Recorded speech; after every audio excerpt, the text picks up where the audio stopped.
Hello అండి, blouse cutting చేసేటప్పుడు cloth cutting అయిపోయిందా? డోంట్ వరీ అండి, నేను మీకోసం ఒక కొత్త ప్రోడక్ట్ అయితే తీసుకొచ్చేసానండి. చూడండి, దీని పేరు వచ్చి ఫ్యూజింగ్ టేప్ అండి. ఈ టేప్ మన దగ్గర ఉన్నిందనుకోండి, క్లాత్ కట్ అయిపోతే అస్సలు టెన్షన్ పడాల్సిన అవసరమే లేదండి. కటింగ్ అయిన చోట చూడండి, నేను ఈ విధంగా మీకు వీడియోలో చూపిస్తున్నాను కదా, అదే విధంగా మనము ఈ టేప్ని ముక్కలు చేసుకొని దీని మీద అయితే ఈ విధంగా పరుచుకోవాలండి.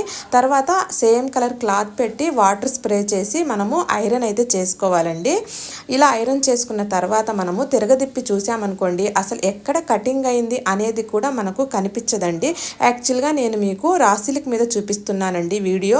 రాసిలిక్ క్లాత్ కొంచెం కటింగ్ అయినా పీసులుగా కనపడద్ది మీకు. కానీ చూడండి, ఈ టేప్ పెట్టిన తర్వాత మీకు అసలు ఎక్కడ కొంచెం కూడా కటింగ్ అయినట్టు మీకు కనపడటం లేదు.